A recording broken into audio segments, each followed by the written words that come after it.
Tight jeans पहिर के cycle पर चढ़ के घूमै छी आजाद के। टाइट जींस पहिर के साइकिल पर चढ़ के घूमै छी आजाद के। चल हमरा संगे घूमे बोराज बिराज, चल हमरा संगे घूमे बोराज बिराज गे। फैशन सजा कर लिपस्टिक देखा कर दिल ही बर्बाद गे।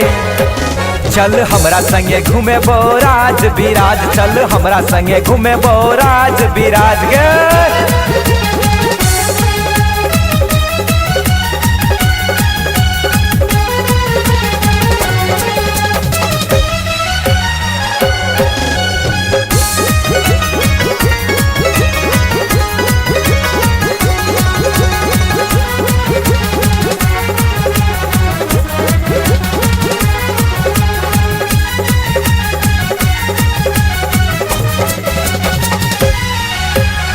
हफ्ता के 7 दिन घूमेबो तोरा सब दिन, प्यार करबो रानी तोरा संगे सब दिन। हफ्ता के 7 दिन घूमेबो तोरा सब दिन, प्यार करबो रानी तोरा संगे सब दिन।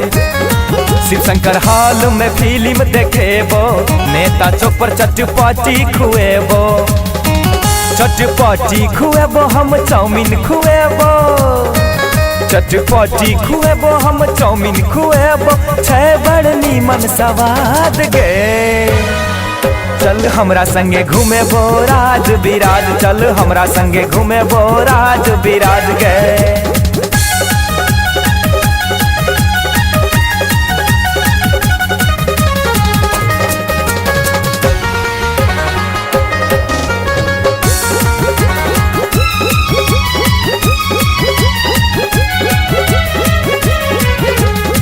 गजेंद्र चौक में नहीं तो रूपनी के मोर में, लिख देबो नाम तोहर ओढ़नी के कोर में।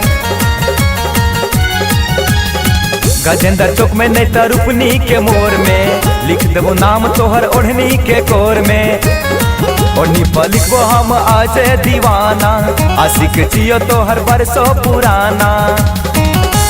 अपन बनेबो हम दिल में छुपेबो, अपन बनेबो हम दिल में छुपेबो, करबो दिल पर राज के। चल हमरा संगे घूमे बोराज बिराज, चल हमरा संगे घूमे बोराज बिराज गे। टाइट जींस पहिर के साइकिल पर चढ़ के घूमै छी आजाद गे। चल हमरा संगे घूमे बोराज बिराज, चल हमरा संगे घूमे बोराज बिराज गे। फैशन सजा कर लिपस्टिक देखा कर दिल ही बर्बाद गे। चल हमरा संगे घूमे बोराज बिराज, चल हमरा संगे घूमे बोराज बिराज गे।